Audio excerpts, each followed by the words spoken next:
صدقے سے علاج۔ یہ واقعہ ہفت روزۃ المسلمین لندن سے شائع ہوا کرتا تھا۔ اس کے شمارہ نمبر 181 میں یہ واقعہ مذکور ہے۔ شام کا ایک ڈاکٹر تھا، طبیب، جس کا نام ڈاکٹر عیسیٰ مرزوقی تھا۔ دمشق کے اسپتال میں کام کرتا تھا۔ ایک دن اچانک اس کی طبیعت ناساز ہوئی۔ اسپتال میں داخل کرایا گیا۔ چیک اپ کے بعد معلوم ہوا کہ اسے کینسر کا موذی مرض لگ چکا ہے۔ اس کے ساتھی ڈاکٹروں نے علاج شروع کیا۔ ڈاکٹروں کی ایک ٹیم نے اس پر پوری توجہ دی۔ اس کی طبی رپورٹیں ان کے سامنے تھی۔ مرض مسلسل بڑھ رہا تھا۔ بورڈ کی رائے کے مطابق وہ محض چند ہفتوں کا مہمان تھا۔ ڈاکٹر عیسیٰ مرزوقی خود نوجوان تھا۔ اس کی بھی شادی بھی نہیں ہوئی تھی۔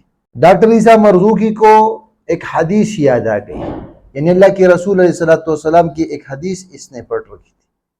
وہ حدیث ہے صحیح الجامع کی، داؤ مرضاکم بالصدقہ۔ اللہ کے رسول علیہ السلام نے فرمایا اپنے مریضوں کا علاج صدقہ سے کرو۔ ایک دن وہ مایوسی کی عالم میں بیٹھا ہوا تھا۔ اچانک اسے مذکورہ حدیث یاد آ گئی۔ اس کے الفاظ پر غور کرتا رہا، سوچتا رہا۔ اس نے سر ہلایا اور بولا کہ یہ حدیث کیا ٹھیک ہے؟ اگر یہ حدیث صحیح ہے تو مجھے اپنے مرض کا علاج اس حدیث سے کرنا چاہیے۔ دینی اسلام ہمیں دنیاوی علاج سے منع نہیں کرتا، لیکن روحانی علاج کی بھی ترغیب دیتا ہے۔ حدیث میں آتا ہے ان اللہ انزل الداء والدواء فداؤ۔ اللہ رب العالمین احکم الحاکمین نے بیماری بھی نازل فرمائی اور اس کا علاج بھی نازل کیا ہے، تو آپ علاج کیا کریں۔ تو دنیاوی جو علاج ہیں ڈاکٹر حضرات کرتے ہیں، اس کا بھی اللہ کے رسول علیہ السلام نے ہمیں کہا ہے، یہ سنت ہے۔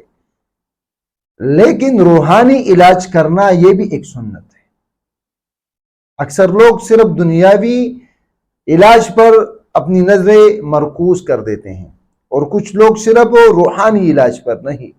آپ کو جب بھی موقع ملے دونوں علاج وسعت کیا کریں۔ تو اس نے کہا کہ مجھے اپنے مرض کا علاج صدقہ سے کرنا چاہیے، کیونکہ دنیاوی علاج تو بہت کر چکا، ہر ہسپتال میں جا چکا۔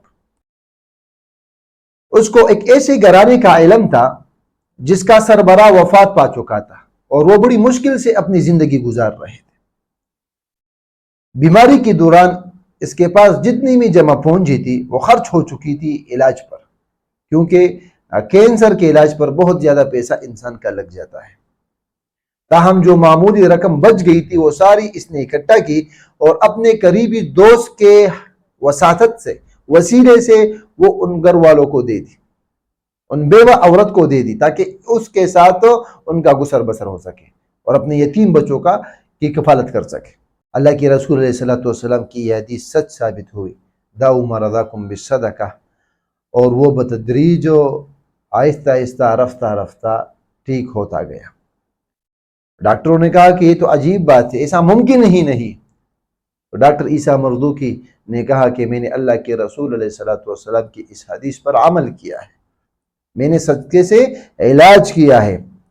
اس کا یہ مفہوم نہیں کہ ظاہری اسباب اختیار نہ کیا جائے اور ڈاکٹروں سے بیماری کی صورت میں رجوع نہ کیا جائے، اس کا ہرگز یہ مطلب نہیں، مگر حدیث رسول درست ہے۔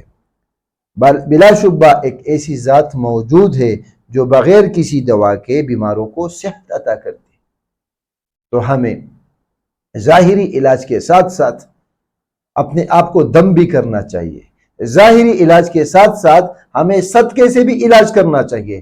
جو بھی بہن بھائی وہ کینسر کے موذی مرض میں مبتلا ہے، وہ کسی اور امراض میں مبتلا ہے، تو ان کو چاہیے کہ وہ ظاہری علاج بھی کرے، ڈاکٹر سے رجوع بھی کرے، اور اس کے ساتھ ساتھ اپنے اوپر دم بھی کرے اور اس کے ساتھ صدقہ کرے، تاکہ اللہ اس صدقے کے بدلے اور اس دم کے بدلے ان کو صحت دے۔